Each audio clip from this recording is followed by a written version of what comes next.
Kali ini aku mau bahas seberapa besar peran bahasa yang dipakai media untuk memengaruhi kita. Tahu apa yang salah dengan judul berita ini? Dengan judul ini, mereka hendak meyakinkan kita bahwa humuslah yang memulai peperangan, dan si rewel adalah korban. Diksi perang sendiri udah problematik karena yang terjadi di sana berkali-kali lipat lebih menyeramkan dari perang. Upaya mengaburkan siapa penjahat sesungguhnya juga dilakukan dengan membuat judul-judul berita dalam kalimat pasif. Misalnya dalam berita ini, kenapa pakai passive voice? Biar nggak terlihat kasat mata siapa pelakunya. Sampai pakar bahasa Lara Gibson menyebutkan kalau pembahasan serangan ke Falasin sengaja dibuat samar, tapi ketika membahas si rewel, bahasa yang dipakai akan sangat jelas dan deskriptif. Dari dua contoh tadi, setidaknya kita dapat gambaran kasar bahwa pilihan kata yang tampak sederhana bagi kita ternyata punya peran yang sangat krusial dalam pembentukan opini publik. Pilihan kosakata, bentukan kalimat aktif pasif punya efek psikologis dan emosional pada kita sebagai penerima informasi yang kemudian akan memengaruhi pendapat kita. Ini nggak terbatas pada pemberitaan media soal Palestina aja. Kalau belajar usul fikir, maka pemikiran-pemikiran merusak yang dikampanyekan di berbagai platform itu bisa dengan cepat menyebar dan diterima banyak orang karena disampaikan dengan bahasa-bahasa indah yang memengaruhi alam bawah sadar kita. Misalnya baru-baru ini, rame di platform sebelah anggapan kalau bayi itu sama dengan parasit dan perempuan-perempuan yang mau hamil itu disebut korban sugarcoating. Kita nggak sedang denial bahwa dalam studi kesehatan ada kondisi langka janin yang menjadi parasit dalam kasus fetus in vitro. Janin juga punya beberapa kemiripan dengan parasit, seperti menyerap nutrisi dari ibu. Bahkan kehamilan sendiri harus benar-benar diperhatikan agar nggak membahayakan bagi ibu dan janin. Tapi akan sangat sembrono kalau kita langsung menyamakan janin dan parasit dengan menghilangkan segala perbedaan yang ada. Kita tutup mata bahwa bonding yang tercipta antara ibu dan janin itu unik dan kompleks, gak seperti parasit dengan inang. Dan masih banyak pembeda lainnya yang bisa kita sebutkan. Tapi biarlah perdebatan soal penggunaan istilah parasit di kalangan medis jadi urusan para ahlinya. Karena nyatanya ada kok pakar parasitologi seperti Ken Saladin yang menolak menyamakan janin dengan parasit. Yang meresahkan adalah ketika diskusi soal penyebutan parasit untuk janin ini dilempar ke ruang publik. Tentu nggak semua orang membidangi kesehatan sehingga istilah parasit akhirnya dimaknai secara metaforis, yaitu bahwa janin sebagaimana parasit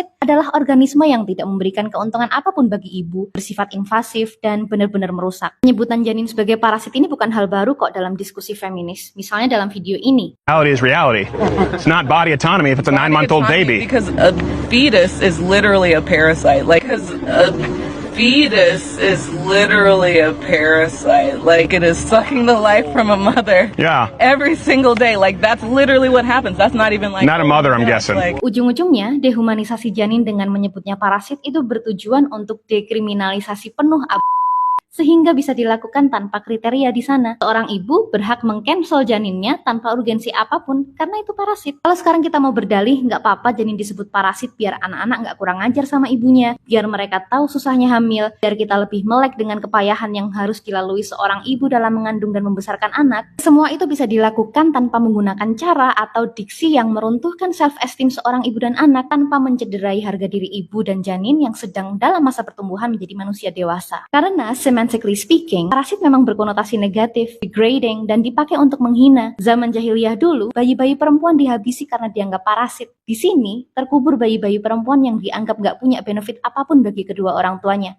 Dan karena itulah mereka pantas diperlakukan seperti ini. Kenapa kita membangkitkan paradigma jahiliyah bahkan jadi lebih parah dari itu? Aku nggak memaksamu setuju dengan pendapat ini. Gak apa-apa kalau ada sekelompok orang yang tetap menganggap janin itu parasit. Tapi andai umat Islam bersatu, mungkin sudah ribuan orang menyambangi Rafah, ikhlas menghantar nyawa demi masa depan parasit-parasit dalam kandungan para perempuan Gaza. Diskusi yang sepanik dalam komentar. Until next time.